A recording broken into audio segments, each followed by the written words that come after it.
ಇವತ್ತೆಲ್ಲೆಲ್ಲ ಪ್ರಚಾರ? ಇವತ್ತು ಹಾವೇರಿ ಗ್ರಾಮಾಂತರದಲ್ಲಿ ಒಂದು 5 ಊರಿಗೆ ಪ್ರಚಾರ ಇದೆ.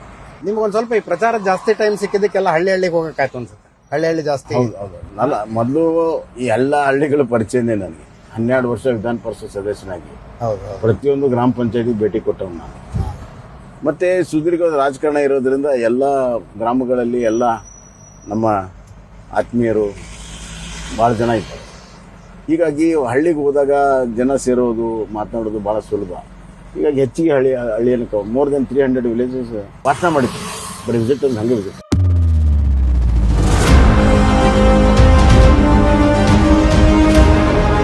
ಅದ್ಯಾಕೆ ಸಡನ್ಲಿ ರಾಜ್ಯ ರಾಜಕಾರಣದಿಂದ ಸೆಂಟ್ರಲ್ ಪಾಲಿಟಿಕ್ಸ್ ಆಸಕ್ತಿ ಬಂತು ನಿಮಗೆ? ಯಾಕೆ ಹೋಗಬಾರ್ದು? Why not? ಅಲ್ಲ, ಹೋಗ್ಬಾರ್ದು ಅಂತಲ್ಲ, ಮುಂಚೆ ಹೋಗಿದ್ರು, ಅದೆಲ್ಲ ಇತ್ತು. ಅಲ್ಲ, ಮುಂಚೆನು ಹೋಗಿಲ್ಲ. And there is a first time always. Next time ಈ ಪ್ರಶ್ನೆ ನೀವು ಕೇಳಲ್ಲ. ಯಾಕಂದ್ರೆ ಒಂದು ಪಕ್ಷ ತೀರ್ಮಾನ ಮಾಡ್ತು. ಎರಡನೇದಾಗಿ ಮೋದಿ ಅಂತವರ ಒಂದು ಸರ್ಕಾರ ಇರುವಾಗ ಅಲ್ಲಿ ಸಂಸತ್ ಅಲ್ಲಿ ಪಾರ್ಟಿಸಿಪೇಟ್ ಮಾಡಬೇಕು, ಅದೊಂಥರ ಅನುಭವ ಕೊಡ್ತದೆ. ಎರಡನೇದಾಗಿ ಸ್ಟೇಟನ್ನು ರಿಪ್ರೆಸೆಂಟ್ ಮಾಡಬೇಕು. ಮೂರನೇದ್ದು ಅಲ್ಲಿಯ ಡಿಬೇಟಲ್ಲಿ ಪಾಲ್ಗೊಳ್ಬೇಕನ್ನುವಂಥ ಉತ್ಸಾಹ ಪ್ರತಿ ಬಾರಿ ನಾನು ಲೋಕಸಭಾ ಸೆಷನ್ಸ್ ಬಂದಾಗ ಅನ್ನಿಸ್ತಾ ಇತ್ತು. ಸೊ ಮತ್ತು ನನ್ನ ಸ್ವಭಾವ ಪಾರ್ಟಿ ಆಗಲಿ ಅಥವಾ ಸನ್ನಿವೇಶಗಳಾಗಲಿ ಯಾವಾಗ ಒಂದು ರೀತಿಯಲ್ಲಿ ಸವಾಲರನ್ರಿ ಅಪರ್ಚುನಿಟಿನೇನ್ರಿ ಸಿಕ್ಕಾಗ ನಾನು ಹಿಂದೇಟ್ ಹಾಕಿದೆ.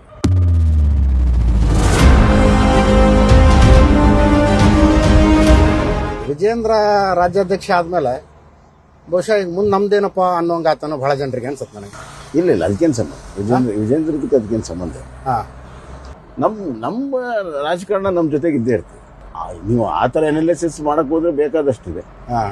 ಭಾಳ ಸೀನಿಯರ್ ಇದ್ದಾಗೂ ನಮ್ದೇನಂತ ಅನಿಸ್ತದೆ, ಯಂಗ್ಸ್ಟರ್ ಬಂದಾಗೂ ನಮ್ದೇನಂತ ಅನಿಸ್ತದೆ. ಅವುಗಳನ್ನು ಲೆಕ್ಕಾಚಾರ ಇಟ್ಕೊಂಡು ನಾವು ರಾಜಕಾರಣ ಮಾಡಲ್ಲ.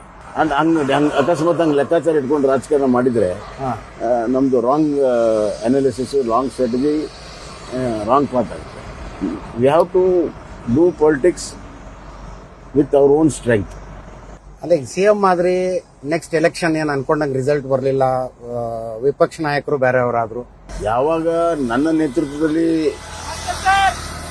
ಬೇಕಾದಷ್ಟು ಬಹುಮತ ಬರಲಿದ್ದಾಗ I thought that morally I should not aspire for leader of opposition. ಅದಕ್ಕೆ ನಾನು ಬಂದ ತಕ್ಷಣ ಹೇಳಿದೆ I am not a contender ಅಂತ. ಮೊದಲನೇ ಒಂದು ವಾರದಲ್ಲಿ ಹೇಳಿದ್ದೀನಿ, ನಿರಂತರ ರಿಪೀಟ್ ಮಾಡಿದ್ದೇನೆ. ತುಮಕೂರಿಂದ ಹಿಡಿದು ಬೆಳಗಾವಿ ತನಕ PV ರೋಡ್ ತುಂಬ, ಪುನಃ ಬೆಂಗಳೂರು ಮೇನ್ ರೋಡ್ ತುಂಬ ಸೆಂಟ್ರಲ್ ಮಿನಿಸ್ಟರ್ ಆಸ್ಪಿರೆಂಟ್ಸ್ ಅದಾರೆ. ಮೋದಿ ಅವರ ಪೊಲಿಟಿಕಲ್ ಇದರಲ್ಲಿ ಅವ್ರು ಏನು ಮಾನದಂಡ ಇಟ್ಕೊಂಡು ಮಾಡ್ತಾರೆ ಅನ್ನೋದು till today nobody is yet to read his mind. So ಹಂಗಿರುವಾಗ ನೀವು ಹಂಗೆ ಎಕ್ಸ್ಪೀರಿಯನ್ಸ್ ಇರೋದೇನು ತಪ್ಪಲ್ಲ, ಆದರೆ ಅದರ ಬಗ್ಗೆ ಭಾಳಷ್ಟು ಪ್ಯಾಷನೇಟ್ ಆಗಿದ್ದು ಇರುವಂಥದ್ದು ಪ್ರಾಕ್ಟಿಕಲ್ ಅಲ್ಲ. ನಾ ಹೇಳೋದಂದ್ರೆ ಇಲ್ಲಿ ಮುಖ್ಯಮಂತ್ರಿ ಆಗಿದ್ಕೊಂಡು ಅಲ್ಲಿ ಬರೀ MP ಹೆಂಗೆ ಆಗ್ತೀರಿ ಅಂತ. ಅದಕ್ಕೇನು ಸಂಬಂಧ? ಭಾಳ ಜನ ಇದ್ದಾರೆ. ನಿಮ್ಮ ರೀಡಿಂಗ್ ಏನು? ಕರ್ನಾಟಕದಾಗ 28ರಲ್ಲಿ ಎಷ್ಟು ಬರ್ಬೋದು? 25 ಬರ್ಬೋದು. We will retain the number. 25 ನಿಮ್ದು JDS ಸೇರಿ? ಹೌದು. ನಿಮ್ಗೆಲ್ಲ ಸ್ಮೂತ್ ಆಗಿ ಚಂದ ಹೊಂಟಿತ್ತು. ಈ ಪ್ರಜ್ವಲ್ ರೇವಣ್ಣ ಕೇಸ್ ಒಂದು ದೊಡ್ಡ ಹೊಡೆತ ಬಿದ್ದಂಗೆ ಆಯ್ತಲ್ಲ ಇಮೇಜ್ಗೆ? ಇಲ್ಲ ಪ್ರಜ್ವಲ್ ರೇವಣ್ಣ ಕೇಸ್ ನಮ್ಗೆ ಇಫೆಕ್ಟ್ ಆಗೋ ಪ್ರಶ್ನೆ ಇಲ್ಲ. ಯಾಕಂತಂದ್ರೆ ಅವರು ಏನೇನು ಮಾಡಿದ್ದಾರೆ ಏನೇನಿಲ್ಲ ಅದು ಅವ್ರಿಗೆ.